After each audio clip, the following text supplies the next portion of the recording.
Hi అండి.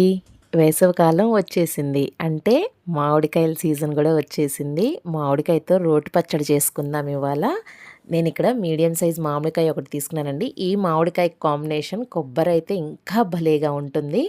ఈ మామిడికాయ, కొబ్బరి రోటి పచ్చడి చేసుకుందామండి. ఫస్ట్ అయితే ఈ కొబ్బరికాయని పగలగొట్టుకొని, మనకి మీడియం సైజ్ మామిడికాయ తీసుకున్నాం గాబట్టి ఎక్కువ కొబ్బరి పట్టదు. అందుకని చెప్పేసి ఒక చిన్న సైజ్ చిప్ప తీసుకుంటే సరిపోతుంది. చూసారు కదా, ఈ చిప్ప సరిపోతుందండి మీడియం సైజ్ మామిడికాయకి. పైన పెంకు తీసేసుకొని ఇట్లాగా సన్నగా చిన్న చిన్న ముక్కలు తరిగి పెట్టుకోవాలి. మామిడికాయని కూడా ఇట్లాగా మనం కోసుకొని లోపల జీడి ఉంటుంది కదండి, ఆ జీడి తీసేయాలి. ఇది లేతకాయ కాబట్టి జీడి ఉంది, ఇంకా టెంకి కట్టలేదు. ఈ జీడి తీసి పక్కన పెట్టేసుకొని, ఇంకోటి ఏంటంటే దీనికి తోలు తీయాల్సిన అవసరం లేదండి. ఈ పళ్ళనే చక్కగా ముక్కలు కోసేసుకోవచ్చు. పుల్ల పుల్లగా భలేగా ఉంటుంది. ఒకవేళ మీరు దంచుకోవటం కష్టం అనుకుంటే ఈ ముక్కల ప్లేస్లో మీరు తురిమి కూడా వేసుకోవచ్చు, ప్రాబ్లం ఏం లేదు. ఫస్ట్ ఒక ప్యాన్లో 2 స్పూన్స్ ఆయిల్ వేసుకొని, ఇక్కడ పల్లీలు, పచ్చెనపప్పు, మినపప్పు, ధనియాలు, నువ్వులు, జీలకర్ర, మెంతులు, వెల్లుల్లిపాయ వేసుకున్నానండి. పల్లీలు మాత్రం 4 స్పూన్లు వేసుకోండి. మిగతా పప్పులన్నీ ఒక్కొక్క స్పూన్ వేసుకోవచ్చు. మెంతులు చిటికెడు వేసుకుంటే బాగుంటుంది. ఇందులో అవి బాగా వేగిన తర్వాత పచ్చిమిర్చి, ఎండుమిర్చి 2 వేసి వేయించుకోవాలి. ఘాటుకు తగ్గట్టు మీరు కావాలంటే తగ్గించుకోవచ్చు, పెంచుకోవచ్చు. ఇవి కూడా వేగిపోయిన తర్వాత స్టవ్ ఆఫ్ చేసి మనం దీన్ని దంచుకోవాలండి. ఇవి రోట్లో వేసేసి దంచుకుందాము. మనం పెళ్ళిళ్ళలో కొబ్బరి పచ్చడి పెట్టినప్పుడు భలేగా ఉంది, మనకి ఇంట్లో ఈ టేస్ట్ ఎందుకు రాదు అనుకుంటాం కదా.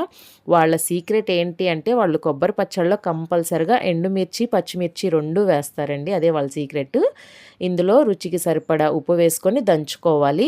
ఇక్కడ ఈ టేస్ట్లన్నింటినీ బ్యాలెన్స్ చేయడానికి చిన్న బెల్లం ముక్క వేస్తున్నానండి. ఇది కూడా వేసేసి బాగా మెత్తగా అయ్యే వరకు, ఆ మిర్చి, పప్పులు అన్నీ చక్కగా మెత్తగా అయ్యే వరకు దంచుకోవాలి. చూసారు కదా, ఈ మాత్రం దంచుకుంటే సరిపోతుంది. ఈ విధంగా దంచేసుకొని ఇందులో మనం ముందుగా కోసి పెట్టుకున్న పచ్చి మామిడికాయ ముక్కలు, కొబ్బరి ముక్కలు కూడా వేసుకొని, అందులో ఫ్రెష్గా కొంచెం కొత్తిమీర కూడా వేసుకొని దంచుకుంటే టేస్ట్ భలేగా ఉంటుందండి. అసలు పుల్ల పుల్లగా. మనకి ఎన్ని మామిడికాయ పచ్చళ్ళు పట్టినా కూడా రోట్లో దంచిన మామిడికాయ పచ్చడికి ఉండే టేస్టే వేరు కదా. ఈ విధంగా కొబ్బరి మామిడికాయ పచ్చడి ట్రై చేయండి. రోటి పచ్చడి చాలా అంటే చాలా బాగుంటుంది.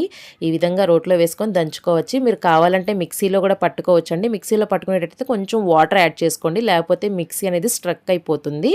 ఇట్లాగ రోట్లో దంచుకుంటే టేస్ట్ అయితే బాగుంటుంది. ముక్కలు దంచలేము అనుకున్నప్పుడు చక్కగా తురిమేసుకుంటే దంచుకోవటం ఈజీ అయిపోతుంది. ఈ విధంగా దంచుకొని మనం చక్కగా గిన్నెలోకి తీసేసుకొని పక్కన పెట్టేసుకోవాలి. ఇప్పుడు ఈ రోటి పచ్చడిని పోపు వేసుకుంటే బాగుంటుందండి.